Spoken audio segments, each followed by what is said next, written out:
Hi everybody, it's Lisa from Lisa's Paper Passion. Happy Friday.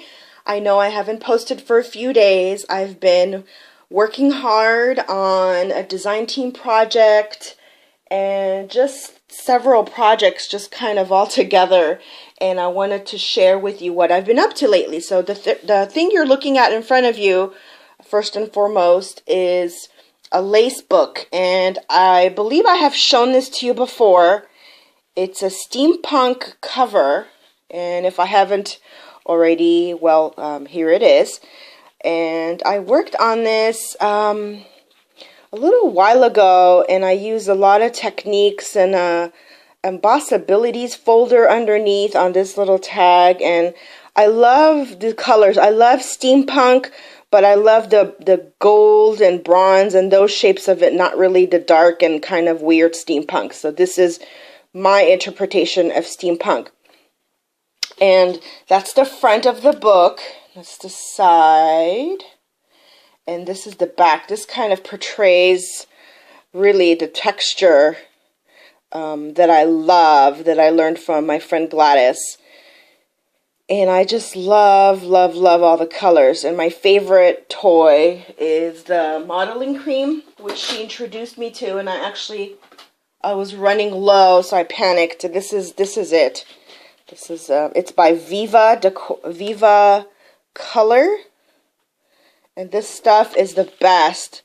And I was running out, and I was panicking. This particular color is called bronze, and I love it. So I was running out, and then I found a person online that sells them, so I got the Big Mama version of it. Which I will hopefully run out of soon, but it does come in different colors. And so anyway, I was showing this to my swap partner, Ellie, in the Heart of a Gypsy group. We have a lace swap going on. And I was showing her this book that I made. It was just a shell about a month ago, and she really, really loved it. And since she is my swap partner, I figured it would be the perfect book to put her laces in it. The only thing is, since the spine wasn't that wide, I wasn't able to put all 6 cards of lace in there, which I'll show you what that means. But anyway, let's go ahead and open it up. So this is, so you could see it's quite tall, because once you put the laces and trims in it, it kind of, I guess they call it like alligator mouth. It kind of opens up. But I really, like I said, I wanted to use this book for her since she loves steampunk. So you open it up. Let me remove this thing so the camera can go down gently, not to make you dizzy. So we were supposed to put at least 6 yards of lace. So as you can see, I was able to put 1, 2, 3, 4 in there. And I actually did attempt to put the third binding in there, but it was so thick and it fell out. So I'm just going to include that in the box for her. So inside, again, I didn't want to put too much in here because of, you know, the spine of it wasn't too big. But here are some goodies and trims I put in there, just to show you that real quick. She loves all colors, so she was easy to swap with. I'm going to hold that down with some E6000 after I'm done. And then this is the one that didn't fit in the book. Just a lot of like neutral colors and some other colors, kind of something she can use for all her crafting. So anyway, so that's the lace book, and I hope she's not watching this, but I will warn her in case she does want to see what she's getting very soon. So that's what I've been up to as far as swaps. I'm trying to think if there was something else. I made a little tag. We'll kind of put that in the background. Just, you know, I get in the mood to make tags and cards and just kind of do whatever the mind wanders to. I love this little dress form die cut that I got from the Tim Holtz. I have the big one of this, and of course I'm obsessed with dress forms, and I had to get the little one I saw at the Scrapbook Expo. So that's that. And then the next thing I'm going to show you was a design team project for Miriam's crafting blog, and I'm just including it in this video because it was a small project. I have to do 3 projects this month, so this is my second one. It's a little nesting box. It's a Melissa Francis one that I purchased at the Scrapbook Expo, and I wanted to keep this part plain. I didn't want to dress it up too much because it is a nesting box, and if you put too much stuff in it, then the lid won't close, which I learned the hard way from another project I was working on. Use my romance novel from Prima, and the theme this month to continue is texture. So she had sent me some white burlap, and these are her leaves. And somebody made me this flower, and I don't remember. I'm sorry who made this for me. I think it was a crochet doily. And this little frame is a Mod Podge melt frame that I made using... of course I cannot find it right now. Oh, here it is. It was using this, and it's so pretty the way it comes out. You just use the exterior part of it, and this is the corners, which these come out really pretty too. But anyway, I stuck that on there, and it made the flower more shabby looking. And that's the side. Closer look at the front. I did post pictures of these on my Lisa's Paper Passion fan page on Facebook.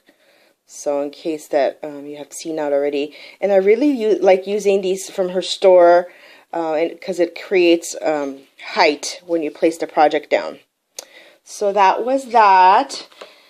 And then, okay, don't laugh. I made another pincushion, and I'm going to tell you what I made this one out of.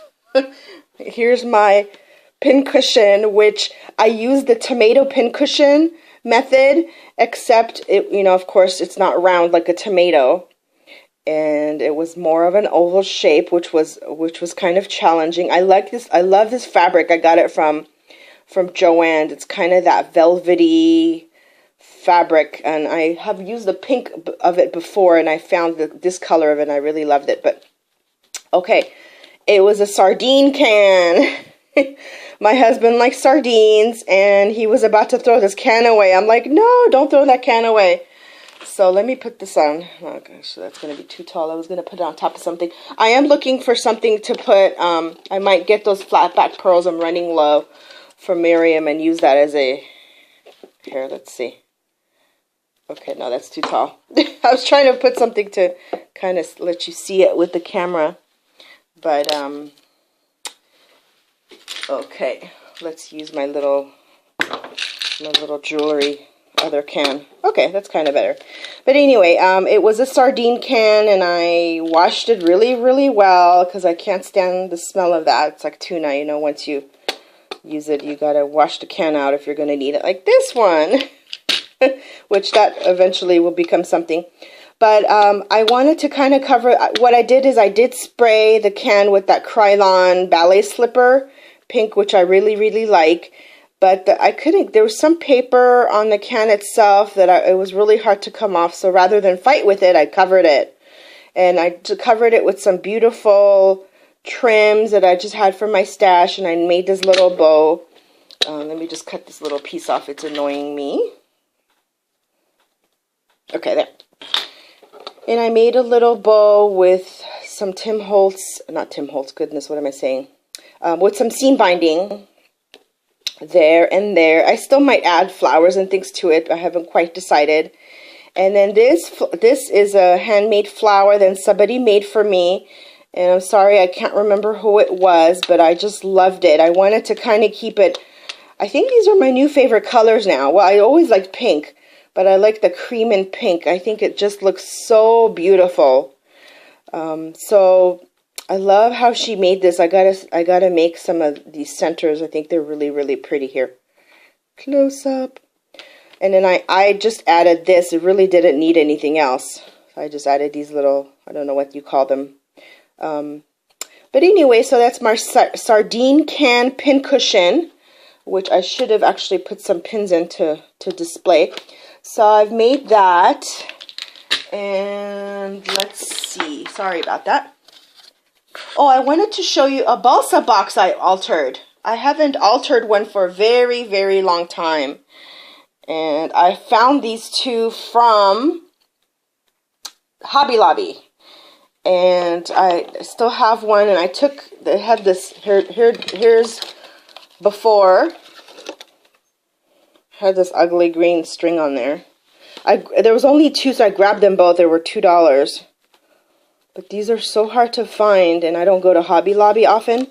I took this part off of it, and I also took this part off of it. I pretty much took apart all the attachments to it, but I did leave these side things on because I had a vision of using beautiful seam binding to make it the handle. So, but the fun part of this for me is I designed this with a teapot piece from Grapevine Designs. If you haven't checked them out already, Grapevine Designs makes beautiful chipboard pieces and wood pieces. And let me show you one thing, just because I have it right here. They make beautiful chipboard pieces, and like I said, wood pieces also. Here's another piece that I'm going to be using fairly soon. And of course, my favorite dress forms, just to show you some of the stuff that they have. Grapevine Designs, they're on Facebook, and I will provide a link on this video as well. But that was the basis because I wanted to really use that teapot, and I've found a way to use it. So as you could tell, this is the actual teapot, and I basically covered it all with Prima flowers. I mean, just basically from head to toe. And I love, love, love how they came out because it looks like a pretty teapot. And then I used a little bit of seam binding. But the trick is, I didn't want to put a closure on like this one. I wanted it to be really unique. So all you do, here I'll show you from the side. You just take it and pull it out. See? So there's really no attachment to it. The teapot is the piece holding the lid part, and this is just just put something inside of it to have something inside. It's my little Charlotte doll with a crown. But anyway, I thought that was really fun to do. So I didn't paint the inside of it because I just wanted a nice contrast with the teapot. Actually, I'm sorry, I painted it some off-white color that I like to use because I didn't want to leave it the wood. Again, that's the before. So let's see. I used some butterflies that my friend Gladys gave me. I really like the little fabric butterflies. I'm going to turn the light on and see. I'm sorry, guys. I think that was better with the light on. So let me put the lid back on there. Isn't that neat? I love it. Okay, so that was the lid back in there, and it fits really nice. Of course, when you're doing this, make sure that you don't glue the whole this part, to the lid. Because I was thinking, okay, I got to do this carefully so that I don't glue this part to the, to this flip part. But anyway, enough of that. I did use my Prima paper, the 6x6 pad of I don't remember which collection, as I really wanted like a pretty dainty background.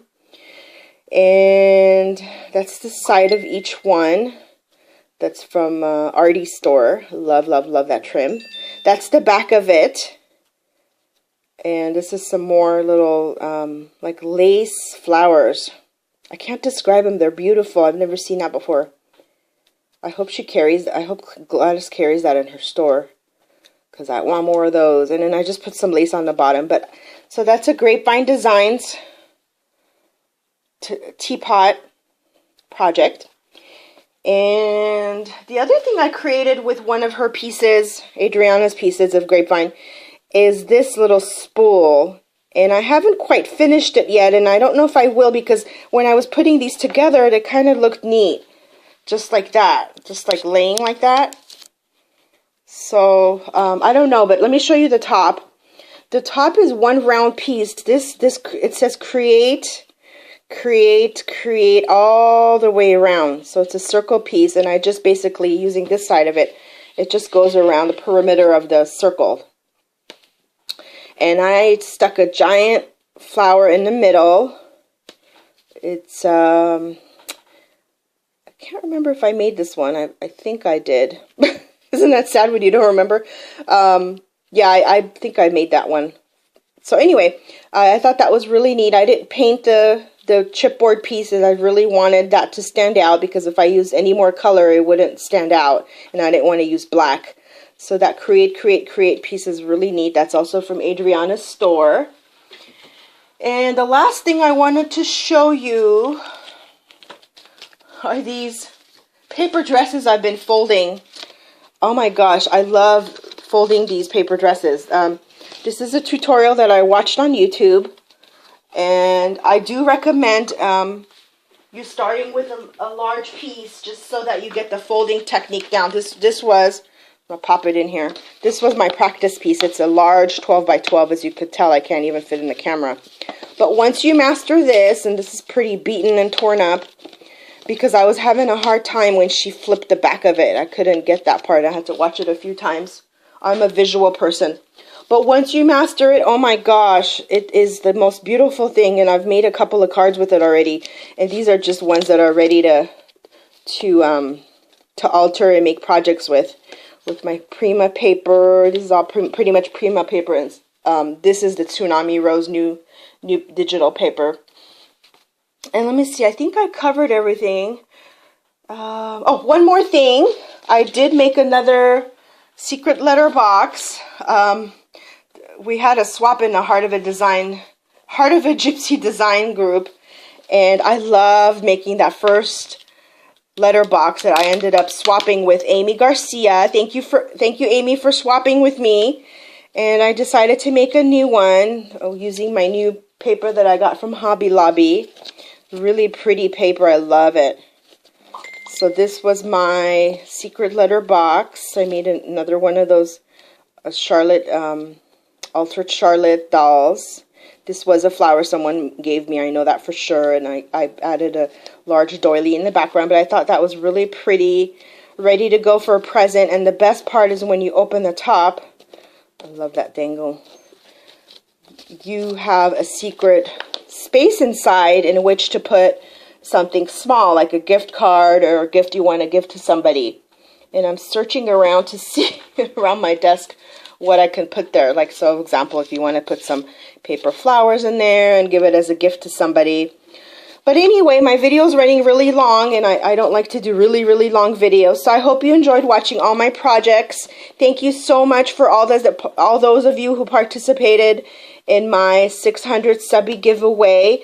I aim high. I plan to bring you more projects and inspirations and tutorials. So thank you so very much from the bottom of my heart for being my subscriber. I truly appreciate you.